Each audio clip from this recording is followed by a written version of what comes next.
आप सोच सकते उस वक्त बेटे को आलिम बनाने के लिए वालदा खर्चा करती है 30,000 दिनार, 2 मिलियन पाउंड्स, 15 करोड़ रुपए।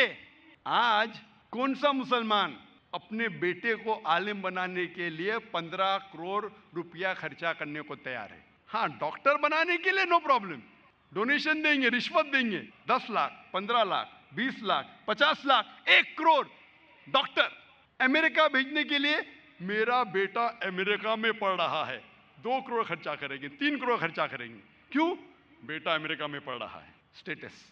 मैं ये जानना चाहता हूं कि कितने मुसलमान अपने बेटे को आलिम बनाने के लिए 15 करोड़ खर्चा करेंगे? गिनती के आपको मिलेंगे उंगलियों पे। है अल्हम्दुलिल्लाह आज भी हमारे मुआशरे में ऐसे मुसलमान हैं, लेकिन बहुत कम, उंगलियों पे गिन सकते हैं, बहुत कम, लेकिन है अल्हम्दुलिल्लाह।